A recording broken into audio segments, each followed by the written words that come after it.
अस्सलामुअलैकुम वरहमतुल्लाहि वबरकातुहू। देखिए, पैसा हाथ की मैल है, इसे हाथ में रहना चाहिए। मसला तब शुरू होता है जब ये पैसा जेब से निकलकर हमारे दिलों में घर बना लेता है। जब माल दिल में आ जाता है ना, तो इंसान की बसीरत अंधी हो जाती है। फिर उसे हलाल और हराम की लकीरें नजर ही नहीं आती।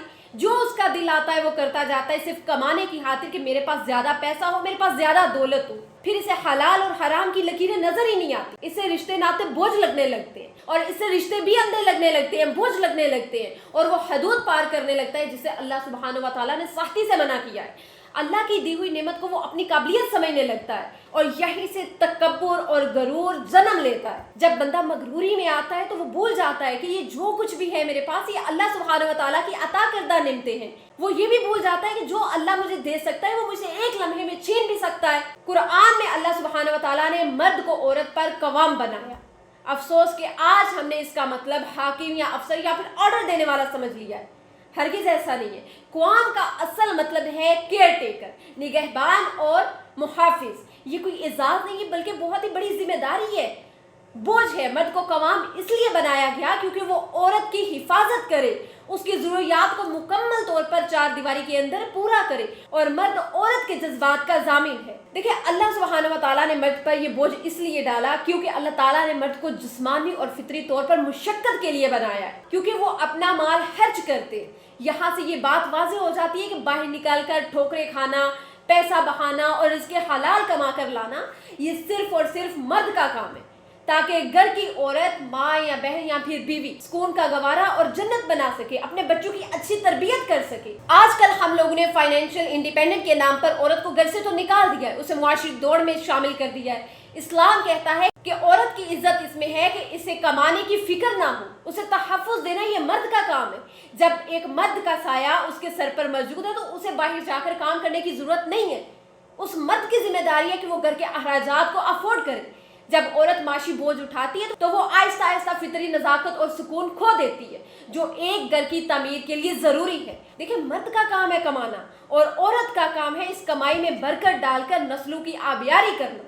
देखिए, माल बजाते खुद बुरा नहीं है, हर वो रवैया बुरा है जो हमारे दिलों और दिमागों में पैदा हो जाते हैं। नबी करीम सल्लल्लाहु अलैहि वसल्लम ने फरमाया, बेहतरीन माल वो है जो एक नेक बंदे के पास हो। देखिए, मर्द के लिए माली तौर पर मजबूत होना बहुत ही जरूरी, इसलिए नहीं कि वो बड़े बड़े बंगले बना सके, बल्कि इसलिए जरूरी है कि वो अपनी गैरत और अपने अहलो अयाल की इज्जत का मुहाफिज बन सके।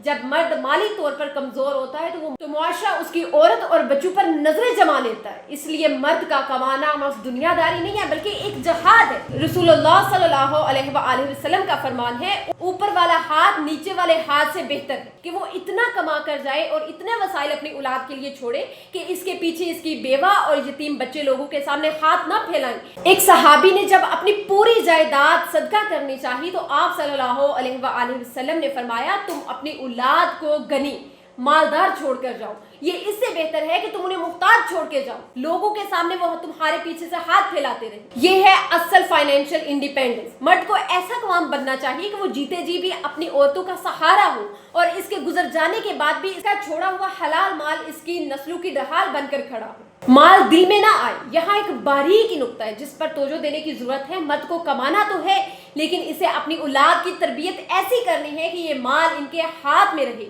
ना कि दिल में उतरे। अगर माल दिल में आ गया तो वो औलाद फिरौन बन जाएगी, अस्तगफिरुल्लाह नऊजुबिल्लाह। लेकिन अगर माल हाथ में रहा तो वो इस माल को अल्लाह की राह में तकसीम करने वाले बनेगी। मर्द की कामयाबी ये है कि वो अपनी बीवी और बच्चों को सिर्फ बैंक बैलेंस ना देकर जाए, बल्कि उन्हें सखावत का मिजाज देकर जाए, ताकि उसके जाने के बाद इसका घर ना मांगने वाला नहीं बल्कि बांटने वाला बने। देखिए, पैसा कमाना जब सिर्फ मर्द का काम है ना, तो इसका मकसद औरत की तजलील नहीं है, बल्कि उसे इस ज़हनी बोझ से आज़ाद करना है जो इसे बाजारों की ठोकरें खाने पर मजबूर करता है। औरत जब घर को जन्नत बनाती है ना, तो वो इन नस्लों की आबियारी कर रही होती है जिन्होंने कल को इस माल को सही इस्तेमाल करना है। अगर औरत भी कमाने में लग जाए और मर्द भी कमाने में लग जाए तो फिर ऐसे घर का निजाम दरहम बरहम हो जाएगा। मर्द बाहर का शेर है जो कमा कर लाता है ताकि इसके घर की मलका यानी औरत को किसी के सामने नजरें ना झुकानी पड़े। दौलत मांगना गुनाह नहीं है, अल्लाह सुब्हानहू व तआला से दौलत मांगे, بلکہ یہ سنت انبیاء ہے. لیکن خود سے ایک سوال ضرور کریں کہ یا رب العالمین یہ میں دولت کیوں مانگ رہا ہوں؟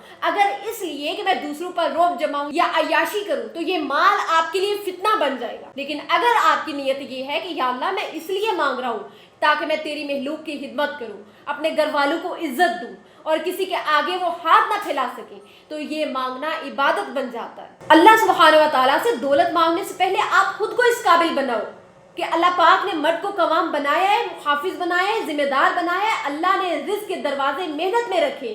محنت کریں. گھر میں بیٹھ کر آپ کے دروازے پر رزق نہیں آ جائے گا.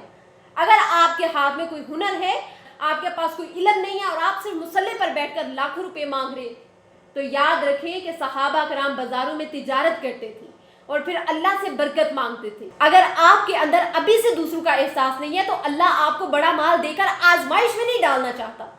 خود کو دینے والا بنانے کی عادت ابھی سے ڈالیں. بڑا مال سنبھالنے کے لیے بڑا دل اور بڑا ظرف ہونا چاہیے. جب آپ خود کو ایک ٹرسٹی کے طور پر پیش کرتے ہیں، یا اللہ تو مجھے دے، میں تیرے بندوں میں تقسیم کروں گا، یا اللہ تو مجھے دے، تو مجھے عطا کر، میں اپنے گھر والوں کی حفاظت کروں گا، تو اللہ کے خزانوں کے منہ آپ کے لیے کھل جائیں گے. تو سب سے پہلے اپنے گریبان جا کے کہ آخر آپ دولت کس لیے مانگ رہے؟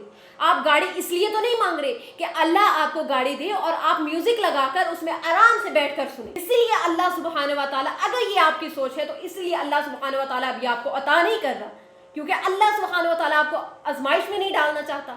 دیکھیں، اولاد اور دولت فتنہ ہے، لیکن فتنہ کوئی برا لفظ نہیں ہے. فتنہ یعنی کہ آپ کے لیے ایک آزمائش ہے، آپ کے لیے ایک ٹیسٹ ہے اللہ سبحانہ و تعالیٰ کی طرف سے. دولت مانگے، لیکن مانگنے کا مطلب ہرگز یہ نہیں ہے کہ اب آپ دنیا کے پیچھے پاگل ہو جائیں. مومن وہ ہے جس کے ہاتھ میں لاکھوں ہوں مگر اس کے دل میں صرف اللہ ہو. اگر آپ کے ہاتھ سے مال جا رہا ہے تو غمزدہ نہ ہو. آپ کو یہ پتہ ہونا چاہیے کہ دینے والا اللہ سبحانہ و تعالیٰ ہے.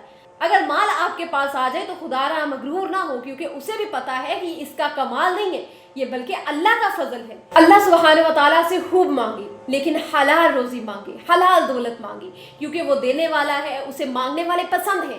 لیکن مانگنے کے ساتھ ساتھ اپنے کردار کو مضبوط کریں، اپنے ہنر کو تراشیں، اپنی نیت کو خالص کریں کہ یا اللہ یہ مال صرف اللہ کی رضا اور اس کے بندوں کی راحت کے لیے ہوگا. یاد رکھیے گا، جب بندہ خود کو اللہ کا سچا سپاہی بنا لیتا ہے نا، تو رزق اس کے پیچھے ایسے دوڑتا ہے جیسے سایہ انسان کے پیچھے دوڑتا ہے. اللہ پاک سے دعا ہے کہ اللہ پاک ہر اس بچے کو کامیاب کرے جو اپنی فیملی کے لیے محنت کر رہا ہے. اللہ پاک ہر مرد کو فائنینشیل انڈیپینڈنٹ کرے تاکہ وہ اپنی گھر کی عورتوں کو باعزت گھر میں سب کچھ مہیا کر سکے. اللہ پاک ہم سب کے لیے مشکلوں کو آسان فرمائے. اللہ پاک ہم سب کا حامی و ناصر ہو. جزاک اللہ خیر. لبا ٹوٹ کے نہیں ڈاکٹر جواب جو بھی سی آئے.